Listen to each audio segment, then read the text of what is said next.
Good morning, ladies and gentlemen. I'm Meadsy69 and welcome back. And we have a special video for you today, and it is the AMX 30B, the long-awaited tank that everybody has been waiting for. So many people have been waiting for this tank.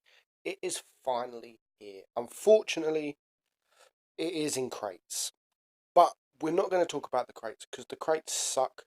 The crates do suck, and but we know by now when a tier 10 first comes for sale, it's usually in crates. So if you don't want to spend on crates, no problem. Just wait, and eventually it will be for sale, for money or for gold.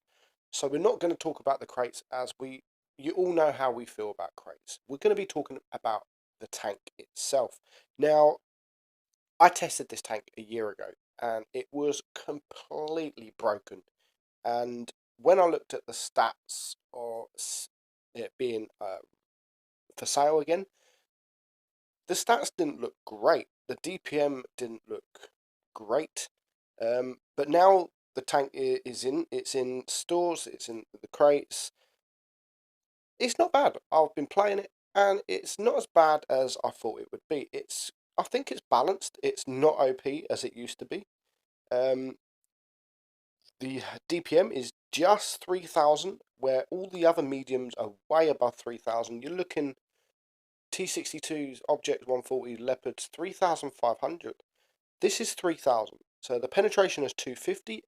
Again, a little bit lower than some of them. 255, the Leopard one, I think.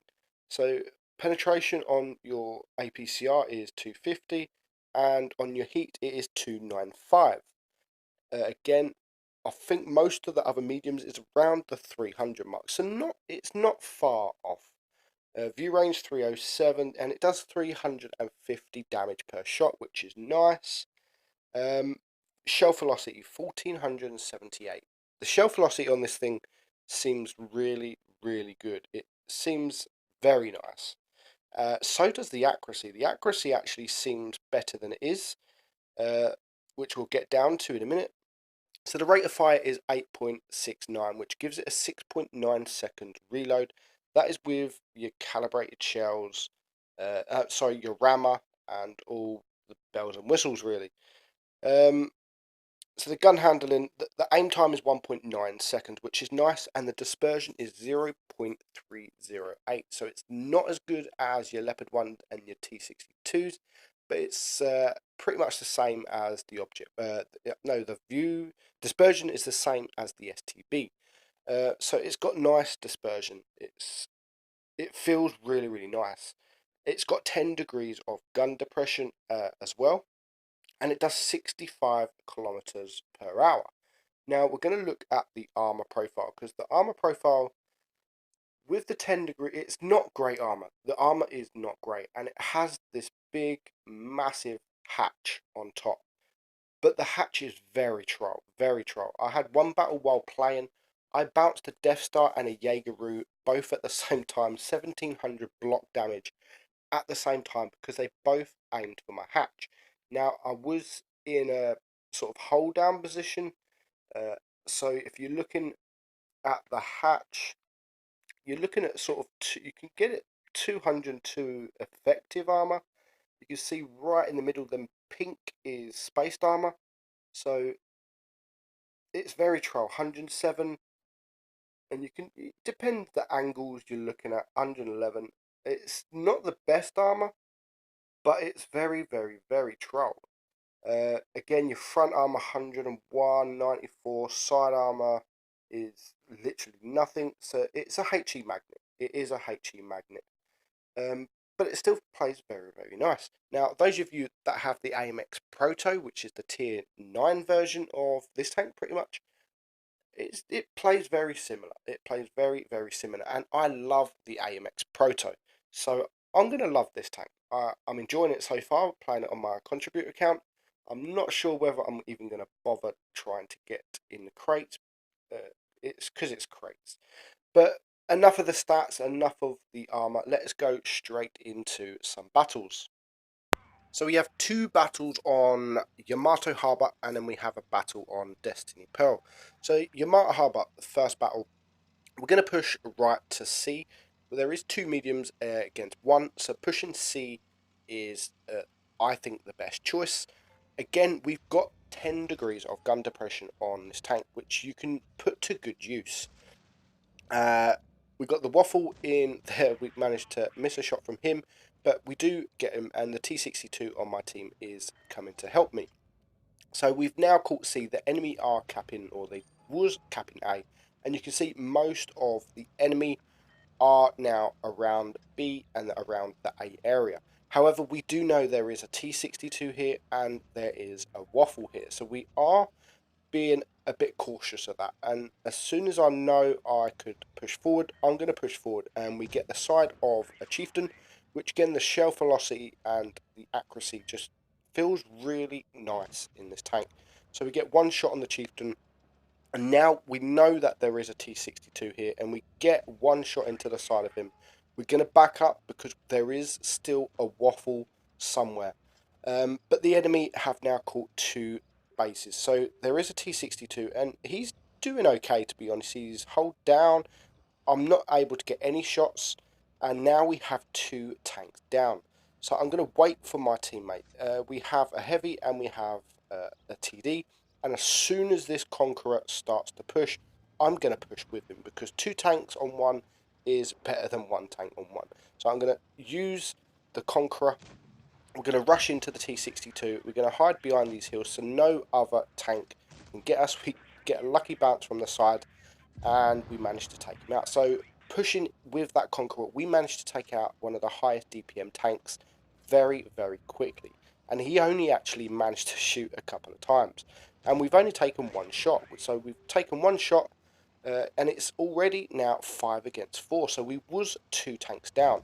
The IS-7 finds himself all on his own. We can take him out, and now we are going to rush the SU-122. So it's 4 against 3. The VK is down to a very low hit points, and now the SU is down, and we can take him out for our second kill. The waffle here, he misses his shot, so we can rush around, and the speed on this tank is also just very, very nice. Put the speed with the gun depression, with the accuracy, with the aim time, and it does make a very, very nice tank. So we're going to ram the waffle here, put him down to a one shot, and we're going to take him out for our third kill. So not a bad battle. We end the battle on 4.3k damage. We get ourselves the mastery. It's quite easy to master at the minute. 109,000 credits earned. I say it's easy to master, but these masteries you're going to see are quite nice XP. So we got 1455 base XP, 438 assistant damage. So that's probably near enough enough XP to ace most tanks in the game. So moving on to our second battle, it's almost like a carbon copy of the first battle. We're going to go and push C. We are the only medium.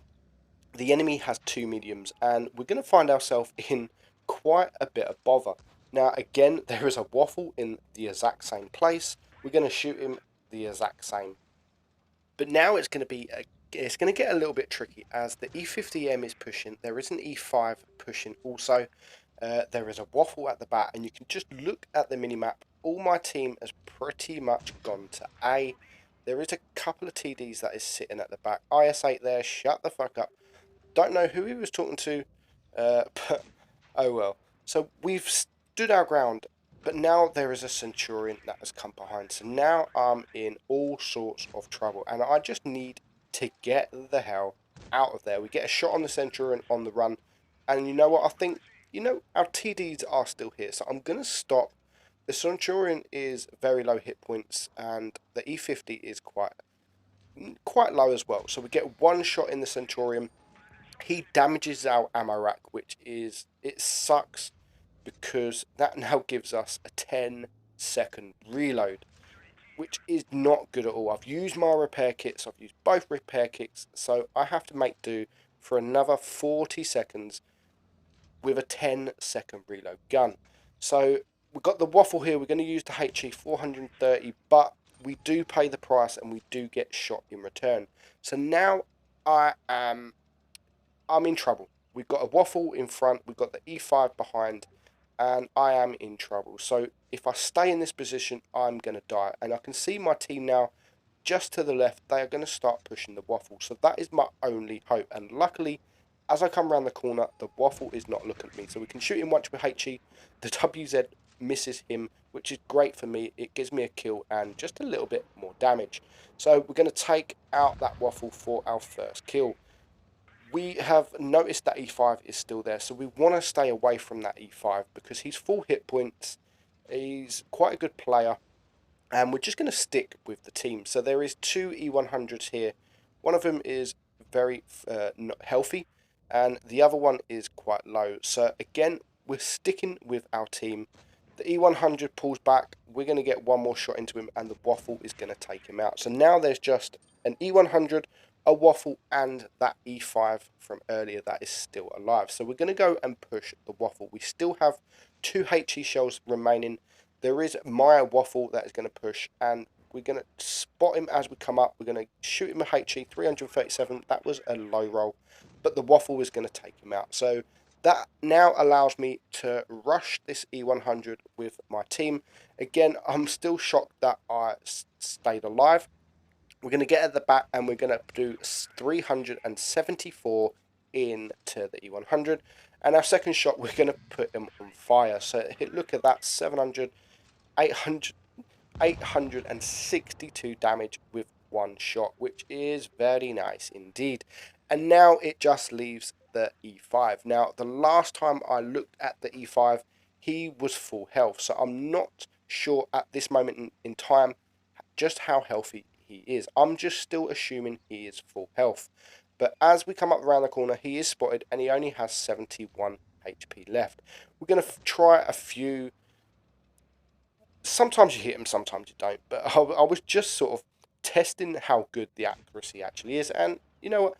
Them two shots there, it doesn't seem great. But we did snapshot in a way we didn't really fully aim in. And it was a hope shot. Now, the waffle on our team, he decided to push in. He's on 4 kills. He's done a pretty good job, but the E5 takes him out, which gives me the opportunity now to rush in. I do get very lucky as I only track him, but he does miss. And I'm able to get behind him now, and we can take him out for our second kill. So that battle, again, I don't know how we stayed alive. We did manage to stay alive, and we come back, and we did a good job. We got the ace, 4.8k damage, 110,000 credits, 2 kills, and we have 1,514 base XP, which again, like the first battle, is probably enough to ace almost any tank in the game. Now, moving on to our last battle, and it's probably the better battle out of the lot of them. I thought it was going to be a loss, but it turns out it wasn't. Now, we're going to push right. Again, we've got 2 mediums. The enemy only have 1. So we're going to push C, and I'm going to wait until the team's spotted. And as soon as I spot, or not me, there is 4 tanks spotted that are going left. So I'm going to push A.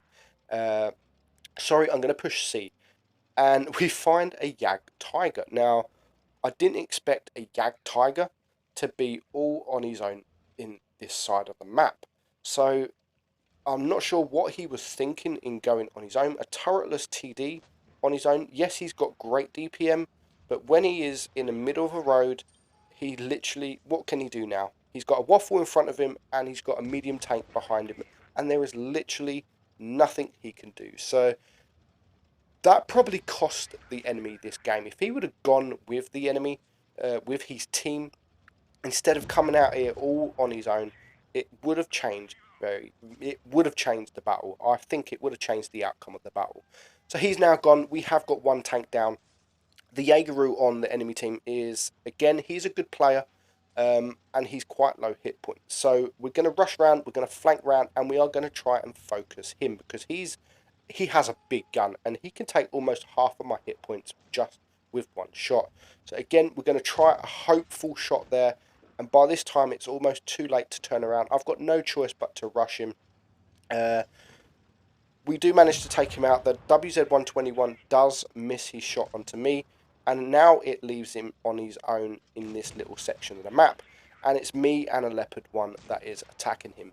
So we hide behind the Jaegeroo because there is an E75 coming to the side, and I don't want to get shot from him. So the WZ-121, now we're going to get one more shot into him, 366 damage, and the Leopard 1 is going to take him out. So now it is 4 against 4. There's still a lot of work to do, so I want to save my hit points. I don't want to take a necessary shot from the E75, and for some reason he just doesn't shoot at all. And we managed to get one more shot into him, and then the Leopard can take him out. But at this stage, our VK has gone, and it's now 3 against 3. However, 2 of the enemy tanks are heavy tanks with quite good armor, and they have a grill, where we have 2 medium tanks with no armor and a Death Star that has a mighty long reload. So they have capped C from me. I was the one that capped C, so I'm going to overtake A. So already we've got ourselves quite a few supremacy points. Now at this stage I didn't know what to do. I didn't know whether to stay and protect B because we are winning on cap points, but we've got 3k damage. The Death Star starts to push around, which means I'm going to start pushing around behind the Death Star. Now the Death Star does a great job. He does a very great job. Now he gets a lovely shot in that WZ-113, and the WZ-113 knows he is on a reload, but he didn't expect me to come up behind the Death Star, and we can take him out for a 3rd kill. So now it is 2 against 2. Me and the Death Star versus the KPF and a grill. We're shooting heat, don't know why. Now we've got a backup for the grill, and he does get a bounce on that turret. We get a nice HE shot, 423 into him. We are winning just on cap points, but that is going to change very soon. Now the Death Star has just taken 1,000 hit points off the grill, which means he's a one shot. I can rush forward, take him out. I've got plenty of hit points now. I have saved my hit points, and this is, again, I say it in almost every video, save your hit points, because it means at the end of the battle, just like this, we can rush in and we haven't got no problems whatsoever. So unfortunately, I don't manage to get the last kill. The Death Star gets it, but you know what? He did a great job, and he deserves that kill.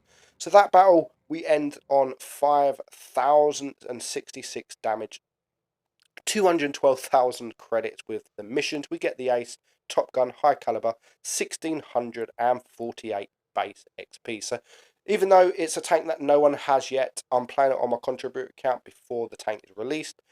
All 3 battles, I think, were definitely worthy of an ace. So that is it, guys. The AMX 30B, a very nice tank. I hope it does come again because it's great. But oh well, I'm Meadsy69, and I'll catch you soon.